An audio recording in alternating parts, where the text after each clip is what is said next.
Hey guys, I'm back. I've had my 3DS here for a couple weeks now, and I think I've pretty much gotten a handle on the system, and I'm ready to do my review on it. So, I guess I'll give you guys just a look at the interface real quick, because I don't think I did that in my last video. Just tune down the brightness a bit, maybe. Does that help? There we go. So, this is like the main menu. Volume's pretty good on the system. I think you guys will probably be able to hear that. But this was just a 3D music video that was offered early on. Basically, as soon as I linked it up to the wireless internet. This is your game. Playing Super Street Fighter 4, pretty fun. This is the 3DS camera. The 3DS sound. It's just a little kind of music mixing thing. You can record bits of audio and then distort it, change the pitch, whatever. It's a distraction at best.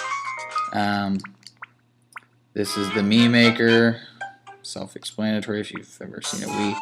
The Street Pass Me Plaza, I'll get to this a little bit later, but at least in my location, this is pretty much worthless. This is for the AR games.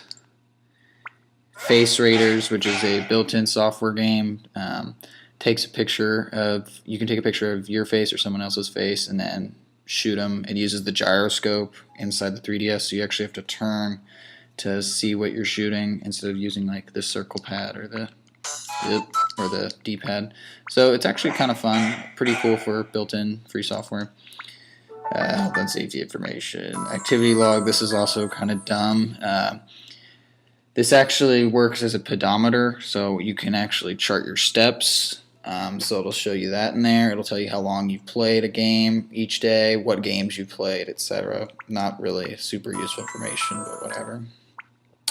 Download play. If you have multiple people with systems, then you can, if you have a single cartridge game, then they can download it. You can play multiplayer for some of them. And the system settings. Then there's a lot of other empty little blocks. Let me see here. Then we have game notes. You can basically,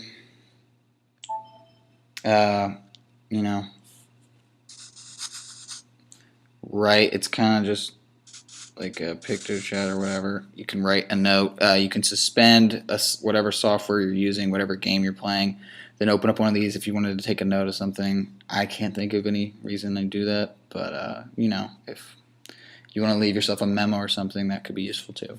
Then there's the friend list. So if you have other friends, obviously they'd show up here and you can register them here. There's me. You can't actually have any sort of you can't send messages. So there's no, which I thought was odd, there's really no sort of PictoChat kind of software or anything to replace that, like there was on the just DS, which I think is kind of weird, and I hope they add that in an update, because really all you can get is I guess it's kind of the equivalent of like a little Facebook status right there.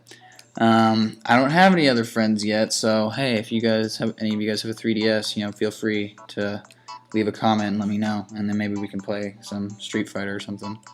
But yeah, that would show them in here if you had any. Notifications. This would be if you had Spot Pass or Street Pass notifications. It would tell you. I don't have any. Then it's got a bunch of info down here about removing SD cards, the pedometer, sleep mode, using software, tapping and sliding, brightness adjustment, etc. And it does take a bit to go back to the home menu, but nothing big. And then here would be the internet browser, but it's not available yet. It was supposed to be available by the end of May, but I think they pushed it back to like June 6th or something like that. Not too bad, but that would have been nice to have. Also, the Nintendo like online store where you could buy like DSiWare games, or I think they're gonna have like original Game Boy games for download. That would also be available whenever they get that update. I guess about just the system itself, it's a quality system. I really like it. I'll just keep holding this. The circle pad feels great. The buttons are responsive. Even these ones down here, they all work well. Nothing, as you can tell, has been in 3D because it's just going to look. It's not going to show for you guys. But it can be a pretty loud system. That's nice. I do have a few complaints about it. For one, D-pad, you have to kind of hold the system because of its placement down here. You'd have to kind of hold the system differently if you're using a game where you want to use the D-pad. For all the circle pad, it works on all old DS games, regardless of what it's playing, and that works for some, not so much for others. I was playing Golden Sun, Dark Dawn, and the circle pad wasn't pretty nice, but unlike Pokemon Diamond, the D-pad was much more preferable. Also, I don't know if this was a problem. Again, I didn't have a DS or DS Lite or DSi, any of that. But at least to me, after a time, it does feel kind of, my hands get kind of cramped. After, probably 2.5 hours of straight playing, my hands do get kind of cramped. I feel like the system is a little small in my hands, and I don't really have big hands, I can assure you. The stylus, I feel like, is on the wrong side. It's right here, and that could just be because I'm right-handed. But like whenever I'm playing, I kind of want to reach around to right here, and it's not there, so I have to get it through here.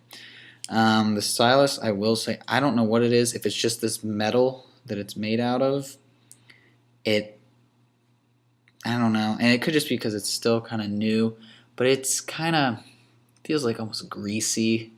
Like it doesn't slide in and out of your hand or anything, but it's not I'm not a huge fan of that. And then the whole glossy casing tracks fingerprints and dust like none other, which is kind of if you want your system to look nice.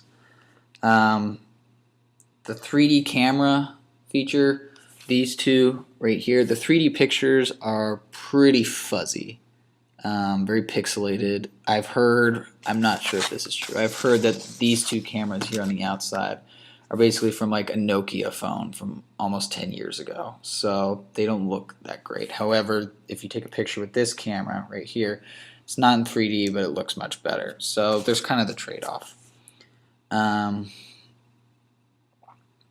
Yeah, despite all of that, I think it's a very good quality system. And the software that's going to be coming out is, I guarantee, going to be good. Battery life, people have been saying that, it's a shorter battery life than the DS or DSi. And that that's probably true. I don't know since I didn't have one, but I'll take their word for it. But I've never actually had a problem with this actually dying on me, and because of like look at it positive or negative, because of kind of the hand cramping situation, I never do play this more than like 2.5, maybe 3 hours, and the battery doesn't die on me. And I don't ever keep my screen brightness at full. There's 1, 2, 3, 4, 5. I've never kept it at 5. I keep it around like 3, so that probably helps with battery life. And basically just whenever you're not using the system, you just want to keep it in the dock or whatever.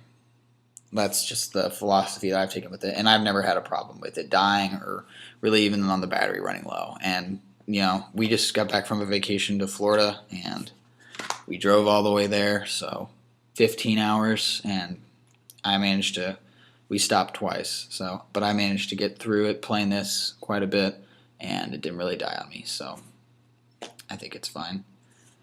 I guess I'll show you a little bit of a Street Fighter to give you kind of a taste of what it looks like.